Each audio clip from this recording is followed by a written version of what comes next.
सबसे बड़ी खबर आपको बता दें कि लोकसभा की कार्यवाही अनिश्चितकाल तक के लिए स्थगित हो गई है। इस वक्त लोकसभा स्पीकर इसी को लेकर प्रेस कॉन्फ्रेंस कर रहे हैं। इस समय भी माननीय सक्रिय रूप से सदस्यों की भागीदारी रही। मेरी कोशिश थी कि इस बार भी मैं सदन को देर रात्रि तक चलाता, सब विषयों पर चर्चा होती, संवाद होता, माननीय सदस्य भी अपने अपने क्षेत्र की बातों को सदन में रखते, लेकिन ऐसा संभव नहीं हो पाया। उसके कारण कुल 17 बैठकें हुई और 21 घंटे 14 मिनट तक चली।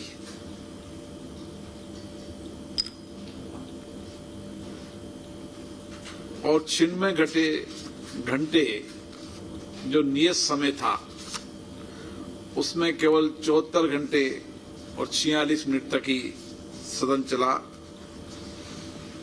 कुल उत्पादकता 22% रही। 15 सरकारी विधेयक पुरस्तापित किए गए, 20 विधेयक पारित हुए। अन्य पिछड़ों के आरक्षण से संबंधित संविधान 127 में सभी दलों की सहमति से सदन चला। मैं इस मौके पर प्रधानमंत्री जी, सभी दलों के नेताओं को धन्यवाद देता हूं, जिनका सदन में योगदान रहा। विधेयकों के बारे में मैंने सूची आपको दी है और इन विधेयकों की डिटेल की सूची आपको और भेज दी जाएगी।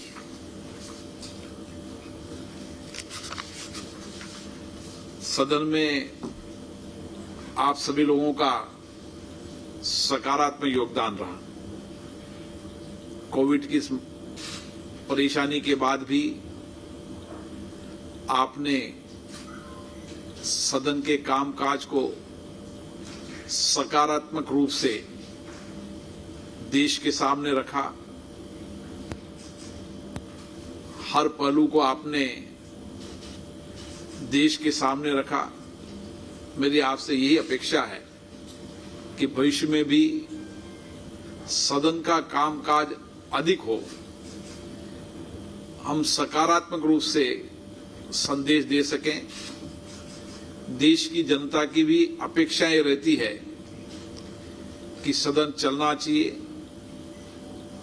ताकि हमारी अपेक्षाएं, हमारी आकांक्षाएं सदन में के माध्यम से सरकार तक पहुंच सके।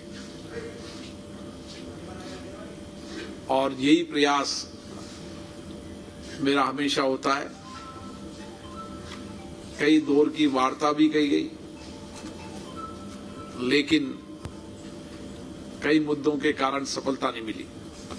मैं आशा करता हूं कि भविष्य के अंदर सदन के कामकाज को हम और अधिक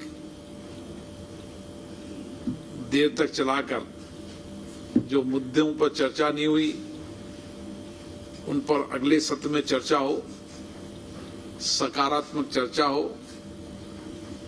क्योंकि संसद लोकतंत्र का वो मंदिर है जहां पर हम देश के बुनियादी सवालों को उठाते हैं।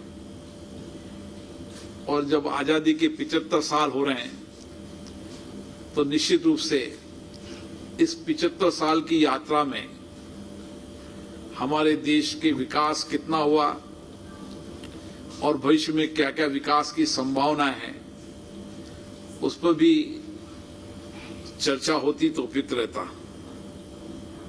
मुझे पूर्ण अपेक्षा है कि आपका इसी तरीके से सकारात्मक सहयोग मिलता रहे। आप सभी को बहुत बहुत धन्यवाद।